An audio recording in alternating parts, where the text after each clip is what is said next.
Good morning, dear friends. I'm Dr. Larry Mitnaul, and welcome back. So today we're going to talk about how to detect signs of worry in our kids. But before we do that, please like and subscribe below so that we can reach out to more families. All right, so let's get started. The terms, worry, butterflies in your stomach, tickles in your tummy, whatever it is that your family uses to describe what worry is for your kids, can be a significant thing in their lives, as you well know. And so when kids come to see me or come to see a therapist, I think they recognize, and one of the early conversations that we have is that, do we want to eliminate all anxiety? Is anxiety a bad thing? And the short answer is absolutely not. As a matter of fact, anxiety serves a biological purpose, right? It helps us to sense danger, be aware of things around us, helps us take quick stock and inventory so that our bodies can move into action and help us to flee from danger. The problem is that our brain can misperceive. Our kids' brains can put things in the worry or danger box that don't need to be there. And so often it's us as parents, our detective work to try to sort out, is this worry or something else going on with you? So here's one of my quick shorthands for helping parents to identify, is this the worry monster knocking on their door? And so I want you to imagine your child, but with an invisible line drawn down the center of their body, okay? And so you can march basically from head to toe and imagine what are the things that a child might be expressing to you that may be a sign of worry or anxiety. All right, so starting with the head. So headaches.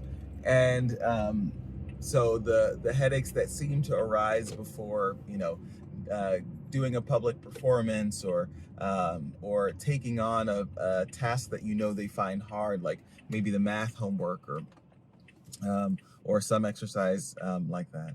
All right, so marching a little bit down. So when you start, you might hear some sniffling or sucking in air through the nose. Maybe their mouth gets a little bit dry. Or they're complaining of trouble, swallowing or feeling short of breath. That too can be a sign of anxiety.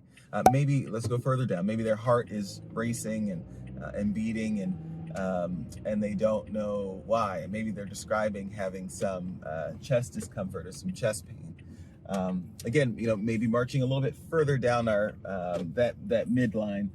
Their belly, they're having some belly pain or stomach upset, but it's not producing anything. So it's not like they're struggling with diarrhea or constipation or something like that, but maybe they're feeling those butterflies in their tummy, or maybe they're going to the potty, more frequent than usual.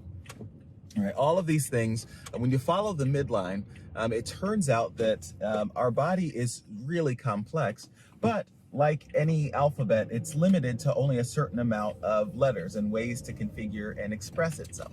And so often the body uses the same letters, the same words to express many different things. Now, having said that, some of these quick shorthands for recognizing anxiety, that doesn't mean that our kids can't really be struggling with recurrent headaches or stomach upset or difficulties with shortness of breath. That may be something else. And so I always encourage families and other med providers as well that obviously our first inclination is to rule out anything serious or significant that we could otherwise treat. But what's the distinction?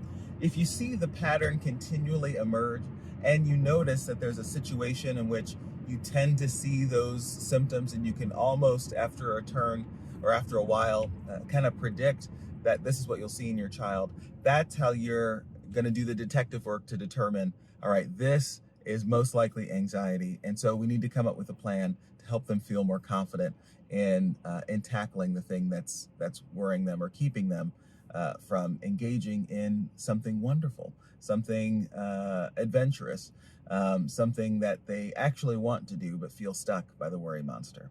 All right, so that's it for today. Just kind of some warning signs to look for in kids who may be struggling with anxiety. I appreciate you watching, and I look forward to our next conversation. Thanks for joining me on my trip to work. Take good care and be well.